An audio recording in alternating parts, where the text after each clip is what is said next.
Welcome back to Ferocious Education. This is Zed. Today we're going to be talking once more about Sundial. I have some exciting updates for you there. Not a lot of things happening from the due diligence side, so you might have to watch my previous videos to get onto that. But today on the updates, I guess technically it is part of due diligence. I'm going to follow that by technical analysis. If you only want to watch the technical analysis, you can skip to that part. And without further ado, let's jump right into this one. Sundial. This one, I've made so many videos I almost lost track to which update this is. But in terms of news, we haven't heard anything since mid-May, 11th of May to be specific, all the way to June. So it's been a month that we haven't heard much about it. But I do have some information relating towards, well, multiple things, including as well their compliance, etc. So the next thing I do want to take a look at, well, actually didn't look. The first thing, short interest. Short interest here. Last trading day was around 22%. Now take a look at this. You have 10 million shares available so far. That means it's kind of almost all fully shorted in that sense. The current borrow fee rate is actually low. It's around 153. So that's not massive. I've seen stocks sitting at 57%, I believe. But anyway, taking a look into the average volume short ratio, you're looking that it's going anywhere from 37 and anywhere downwards off 19. On average, I would say it's probably sitting more around 30 than 30 than what's seen here around 15. This is not updated as frequently. So 30% around 1.6 billion floats. That's quite a massive number, honestly. I do think that it can easily get to short squeezes, especially with the current events with AMC short squeezes and other short squeezes that has been attempted. Now, in terms of institutional buyers, we haven't seen any activity in June except from this company called Prentice Wealth Management that added around 1,130 shares. Now, another thing here is the MORE Act. Now, Amazon is actually pushing for legalization, but it probably won't deliver for cannabis. Now, we're talking again about the US legalization for one reason. Sundial is loaded on cash, and it has partners that are looking as well to getting towards the American industry for cannabis. So that is actually very crucial for our topic itself with Sundial US expansion. So really here, Amazon is pushing and lobbying for cannabis to be legalized, but probably won't really deliver it themselves. So for instance here, job application for gig at companies, offices, and warehouse will no longer be drug tested for cannabis.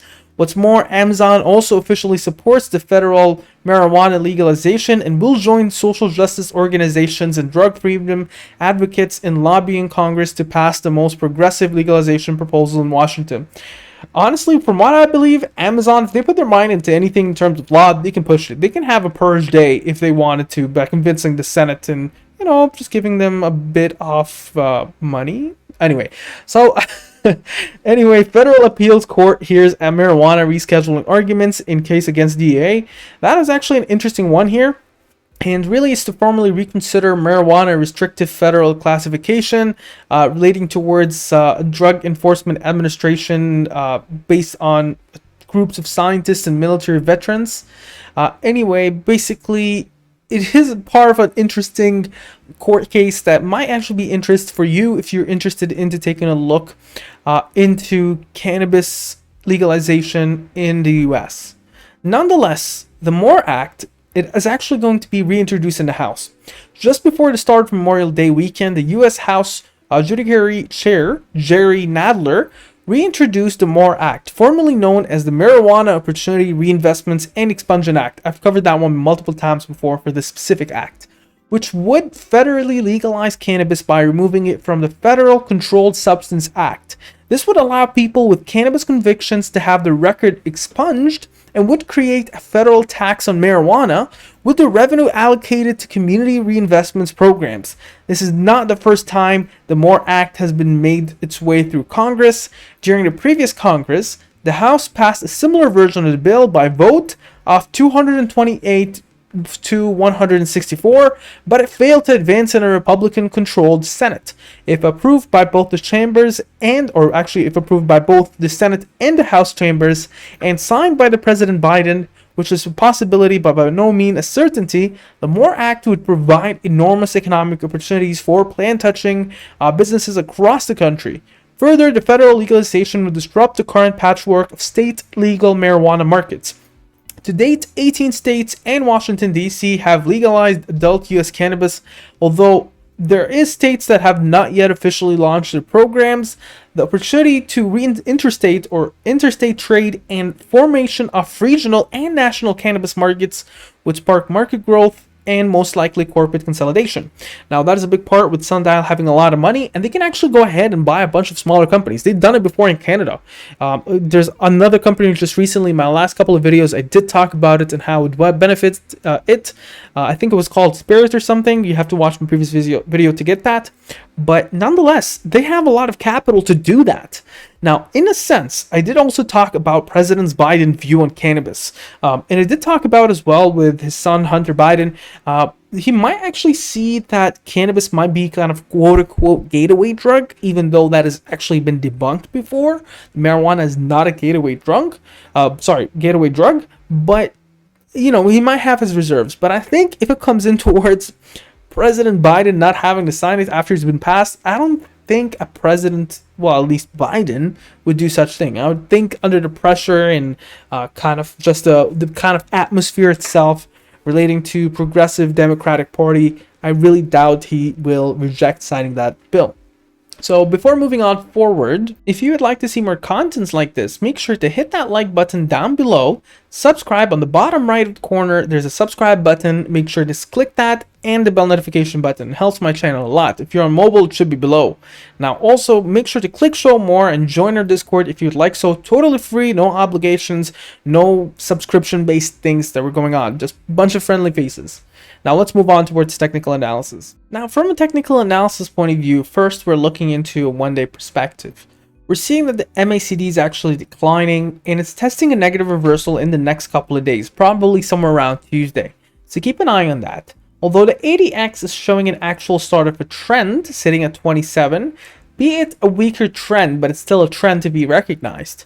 The billion percent R is actually very close towards the oversold part, meaning that people are selling more than justified in that sense in terms of the momentum movement itself. Momentum is still bullish. And here we have really interesting moving average bands moving averages that are taking place. 50 SMA is currently above 200 SMA, which is a bullish thing. 10 SMA is above the 30 EMA, and that occurred back on the 3rd of June. That's very bullish. And take a look. The price point is between the green line and the red line. Again, the 10 SMA and the 30 EMA respectively. Now, this is very bullish because this zone itself is called the trading action zone, where most positive reversals occur. And that's definitely a bullish thing because we are in that until the 96 cents. Now, there's another good news towards that, but take a look into stochastic fast and stochastic slow. Both are telling you to be very careful, although this might actually be an opportunity for it to kind of bounce at any time, probably in the next couple of sessions. Again, going back towards the MACD that is attempting a negative reversal. Now, the current moving average bands and the Bollinger bands, which are both momentum movement bands or momentum volume bands, you're looking at a Bollinger band top from 130 and a bottom of 57 cents. The moving average band as well, where you can also expect this one to trade if it gets into that channel, you're looking at a top of 103, in the middle of 94 cents, and in the bottom of 84 cents. So another thing we want to take a look at is supports and resistances. However, take a quick look here. We need 10 business days or 10 trading days where we get to score above $1 for it to reach compliance. So currently you have this day here, 1, which is exactly at $1, 2, 3, 4, 5, 6, 7, 8, 9. So we need a day, maybe 2. But in all technicality, all you need is 1 extra day to be at $1 or above in order to get a cumulative of 10 days of $1 or above. And that usually gets you compliance. Now for technicality, you might need 2 more days just to be safe.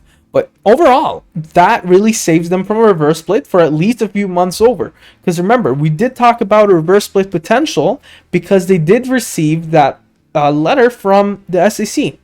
Now, in terms of the Fibonacci retracements, you're seeing a significant support level on the Fibonacci retracements at 104. It was tested this week too. Current resistances are 160, 205, 250, 314, and 396.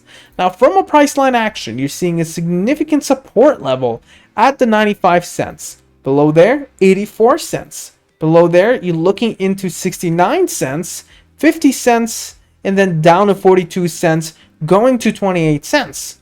Significant resistances, what you're seeing here is a significant resistance line at the $1.23, $1.33, going down to, or sorry, up to 152, and then 174.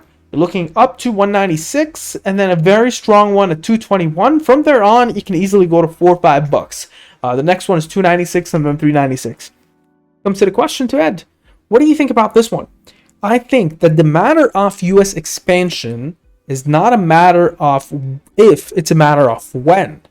And the other thing as well is that these guys got loaded based on this move, and they really dropped some additional shares selling. And a lot of people benefit, well, actually the company itself, and a lot of people might have not benefited out of it much, but the company itself benefited a lot. They were able to basically pay off their entire debt. They were able to acquire different companies. They were able to do partnerships. They really turned around. I've been making this updates videos for a while. I think up back on here.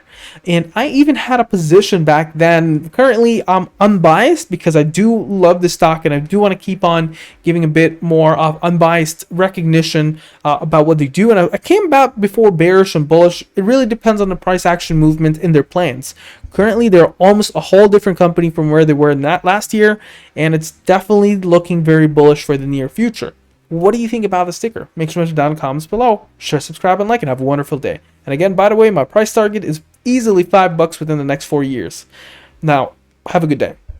Now, if you made it this far into the video, I do recommend that you go ahead and join our Discord server. There's a lot of amazing folks in here. We do a lot of discussions here into the trading floor throughout the day. A lot of people are in there, and we do ask questions. You can ask me any question you would like on there. We do post research and DDs, and we hold weekly chat sessions. And we also do have a lounge in there. So make sure to actually join that and join the fun there. Have a wonderful day and a good one.